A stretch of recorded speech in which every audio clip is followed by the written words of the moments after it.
সেটাকে সামনে রেখে এবং আরো মজবুত করে আমাদেরকে সামনে এগিয়ে যেতে হবে। যারা এটা সম্ভব করেছে, যে তরুণ সমাজ, তাদের প্রতি আমি আবার সমস্ত প্রশংসা এবং কৃতজ্ঞতা জানাচ্ছি তাদেরকে। তারা আমার পাশে আছে। এরা এই দেশকে রক্ষা করেছে, এই দেশকে নতুনভাবে পুনর্জন্ম দিয়েছে, এবং এই পুনর্জন্মে যে বাংলাদেশ পেলাম, সে বাংলাদেশ যেন অত্যন্ত দ্রুত গতিতে এগিয়ে চলতে পারে, সেটাই হলো আমাদের শপথ। সেটা আমরা রক্ষা করতে চাই, এগিয়ে যেতে চাই। আজকে আবু সাঈদের কথা মনে পড়ছে আমাদের, যে আবু সাঈদের ছবি বাংলাদেশের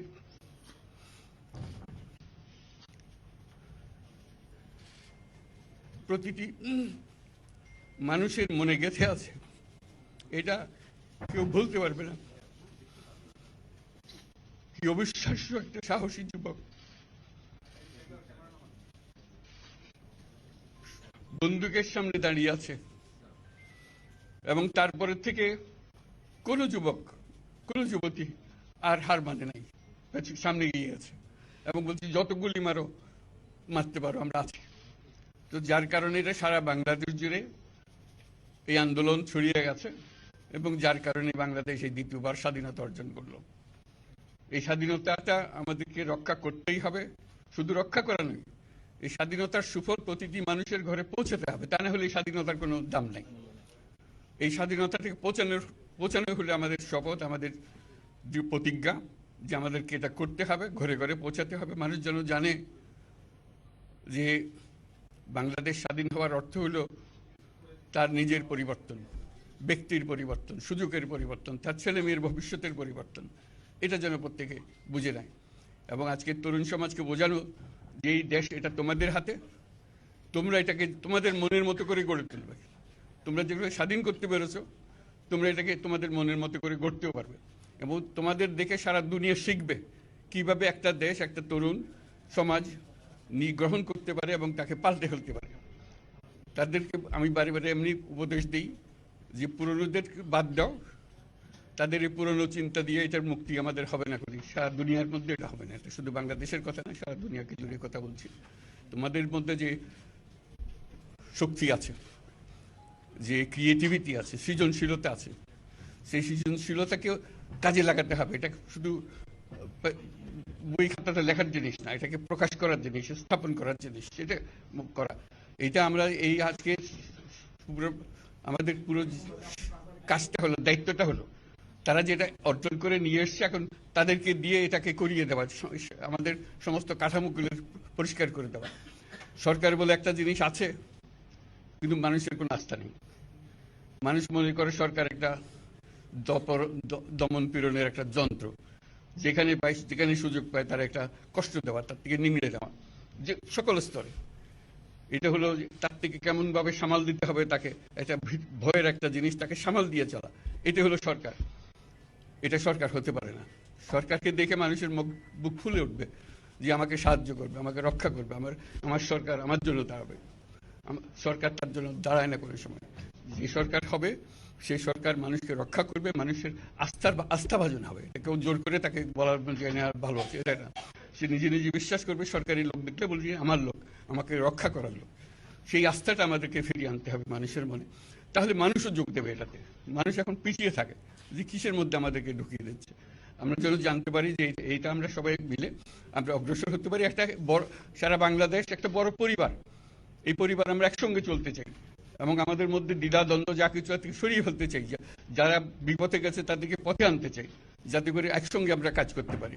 এর মধ্যে আমরা শুনলাম, আসার পথে শুনে আসছি যে এখানে আইন শৃঙ্খলার ব্যাঘাত হচ্ছে, মানুষকে আক্রমণ করছে, ঘরবাড়ি জ্বালিয়ে দিচ্ছে, সম্পদ জ্বালিয়ে নষ্ট করছে, চুরি করছে, দিয়ে যাচ্ছে, অফিস আদালতে আক্রমণ করছে, সংখ্যালঘুদের উপর আক্রমণ করছে, হিন্দু, বৌদ্ধ, খ্রিস্টান, আহমদিয়া সবার উপর আক্রমণ করছে। এগুলো হলো ষড়যন্ত্রের অংশ, এগুলো আমাদের বিষয় না।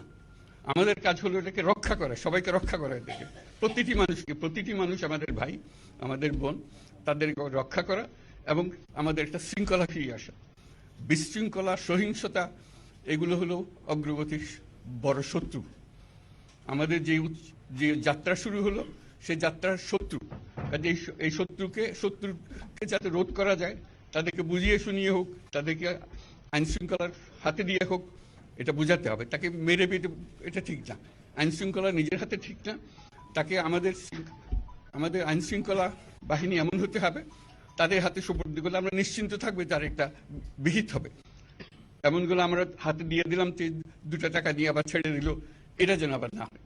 তা আমাদের সেই আস্থাটা আমাদেরকে আনতে হবে। কাজে আইন শৃঙ্খলাটা এখন আমাদের প্রথম কাজ। এই আইন শৃঙ্খলা ঠিক না হওয়া পর্যন্ত এটা আমরা অগ্রসর করার জন্য পদক্ষেপ নিতে পারবো না। আপনারা আমার উপরে আস্থা রেখে আমাকে জানিয়েছেন, ছাত্ররা আমাকে আহ্বান দিয়েছে, সেটাতে আমি সাড়া দিয়েছি। দেশবাসীর কাছে আমার আবেদন, আপনারা যদি আমার উপরে বিশ্বাস রাখেন, আমার উপরে ভরসা রাখেন, তাহলে নিশ্চিত করেন যে দেশে কোনো জায়গায় কারো উপরে হামলা হবে না। এটা আমাদের প্রথম দায়িত্ব। এটা যদি আমি করতে না পারি, এটা আমার কথা যদি না শোনেন আপনারা, তাহলে আমার প্রয়োজন এখানে নাই। আমাকে বিদায় দেন, আমি আমার কাজে থাকি, সেখানে আমি ব্যস্ত থাকি। যদি আমাকে প্রয়োজন মনে করেন, তাহলে আমাকে প্রয়োজন মনে করলে আমাদেরকে দেখাতে হবে যে আমার কথা আপনারা শোনেন। আমার কথা না শুনলে আমার কোনো প্রয়োজন নাই। আমার প্রথম কথা হলো, আপনারা বিশৃঙ্খলা থেকে দেশকে রক্ষা করেন, আপনারা সহিংসতা থেকে দেশকে রক্ষা করেন, যাতে আমরা যা আমাদের ছাত্ররা আমাদেরকে পথ দেখায়, সেই পথে আমরা এগিয়ে যেতে পারি। এটা একটা খুব সুন্দর দেশ হতে পারে, বাংলাদেশ একটা খুব সুন্দর দেশের সম্ভাবনাময় দেশ। কাজে এই সম্ভাবনাগুলোকে আমরা নষ্ট করে দিয়েছি। এখন আবার সেই বীজতলা আবার তৈরি করতে হবে, আবার আমাদেরকে জেগে উঠতে হবে। তারাই এই বীজতলা তৈরি করবে, তাদের হাত দিয়েই হবে, এবং তাদের দিকে আমরা তাকাবো, এবং আমরা তাদের নির্দেশ মতে আমরা অগ্রসর হব। এখানে সরকারি কর্মকর্তা কর্মচারী যারা আছেন, সেনাবাহিনী, বিমান বাহিনী, নৌবাহিনী প্রধানরা যারা আছেন, তাদের প্রতি অনুরোধ, আমরা একটা পরিবার, এইটার মধ্যে যেন আমাদের গোলযোগ না হয়, আমরা একযোগে একসাথে চলতে পারি, এবং আমরা তড়িৎ গতিতে একটা সুন্দর বাংলাদেশ গড়ার পথে এগিয়ে যেতে পারি। সেটাই আমার কামনা। আপনাদের সবার কাছে আবেদন, আমাদেরকে সেই সুযোগ দেন, আমরা সেই পথে আমরা যেন অগ্রসর হয়ে নিজে প্রশান্তি পাই। পৃথিবীর সবাই আগ্রহ করে তাকিয়ে আছে আমাদের দিকে।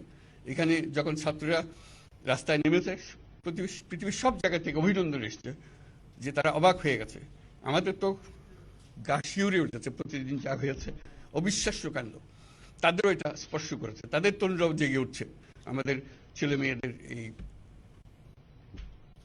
অভিজ্ঞতা থেকে, তাদের এই সংবাদ থেকে তারাও চোখ জেগে উঠেছে আমরা কি করতে পারি। কাজে আমাদের কাজ হবে এগুলো সম্পূর্ণ করা। আমরা আজকের থেকে শুরু করলাম, যেটা আশা করি আমরা দ্রুত গতিতে এগিয়ে যেতে পারবো। সবাইকে ধন্যবাদ। আজকে কোশ্চেন আমি নিলাম না, আর দিও না। থ্যাংক ইউ আজকে হবে, কথা তো হবে। Thank you so much.